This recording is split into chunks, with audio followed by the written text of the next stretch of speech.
Mold is a serious problem in many homes, and it can have a major impact on your health. If you find mold during the home inspection, it's important to address it at that time. In this video, we'll take a look at what mold means to the home inspection process, why it's dangerous, and how to get rid of it.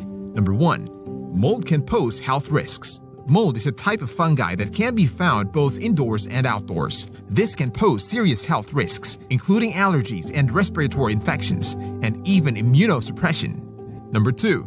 Mold causes structural damage. While mold is not always visible, it can be found in many places, including on walls, ceilings, and basements. In many cases, mold is often the result of water damage that has not been properly remediated and can cause damage to a home. Number 3. Mold causes financial problems. Since mold can lead to a range of negative health consequences and damage to property, it incurs sizable financial costs as a result. Homeowner insurances typically don't cover mold damage, and mold remediation can be very expensive. While mold is a common occurrence in many homes, it can be found and explained during the home inspection. A home inspection is important as it can help identify the source of the mold problem and provide a solution for remediation. Home inspectors are trained to spot mold and mildew.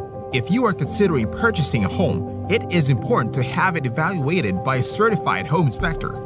They will often recommend that the homeowner address any mold problems to guarantee the safety of your family.